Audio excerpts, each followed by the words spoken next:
Bismillahirrahmanirrahim. Assalamualaikum warahmatullahi wabarakatuh. Perkenalkan, saya Sumiati SPD dari SMKN 1 Sindang Barang, CGP Angkatan 6, Kabupaten Cianjur. Pada kesempatan kali ini, saya akan memaparkan tentang koneksi antar materi, refleksi, dan pemikiran Ki Hajar Dewantara sebagai pemenuhan tugas modul 1.1A8. Baiklah, di sini saya akan memaparkan kegiatan pembelajaran yang biasa dilakukan di dalam kelas sebelum mempelajari konsep Ki Hajar Dewantara.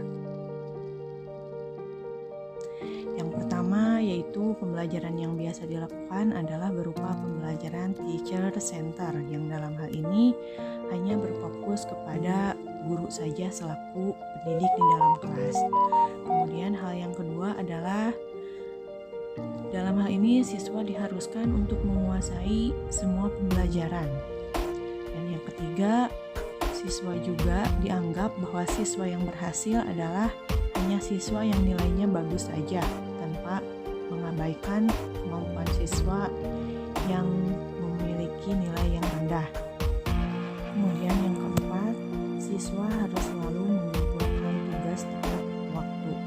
Dan yang kelima, dalam hal ini tidak adanya kesepakatan kelas. Jadi siswa hanya dituntut dengan juga mengabaikan tuntutan terhadap guru itu sendiri. Kemudian yang keenam adalah guru kurang membangun karakter siswa yang ada di dalam kelas, sehingga hal ini cenderung diabaikan.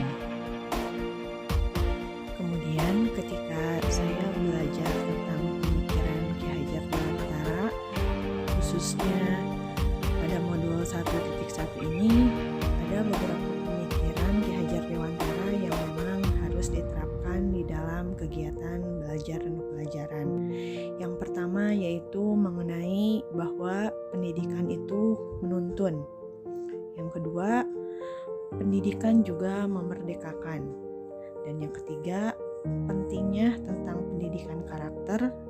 Kemudian yang keempat yang tidak bisa kita kesampingkan begitu saja adalah mengenai pendidikan yang berhubungan dengan kodrat alam dan kodrat zaman. Setelah mempelajari konsep pemikiran Ki Hajar Dewantara, kiranya dalam hal ini perlu diberikan beberapa perubahan dalam hal pembelajaran di dalam kelas. Yang pertama yaitu menerapkan asesmen diagnostik untuk mengetahui karakteristik dan latar belakang siswa. Dan yang kedua, dari yang tadinya teacher center maka menjadi student center. Adapun yang ketiga, saya juga harus berlaku sebagai seorang guru, yakni sebagai penuntun. Yang keempat, dalam hal ini saya sebagai guru harus senantiasa menciptakan suasana yang menyenangkan. Dalam artian bisa diartikan juga pembelajaran yang serius tapi santai. Yang kelima, dalam hal ini perlunya juga sebuah pendekatan individu dan kelompok secara emosional yang dilakukan oleh guru. Dan dalam keenam, guru juga tidak membebani siswa dengan banyak tugas yang bertumpuk. Dan yang ketujuh, diperlukan juga pemantauan melalui proses pembelajaran di dalam kelas.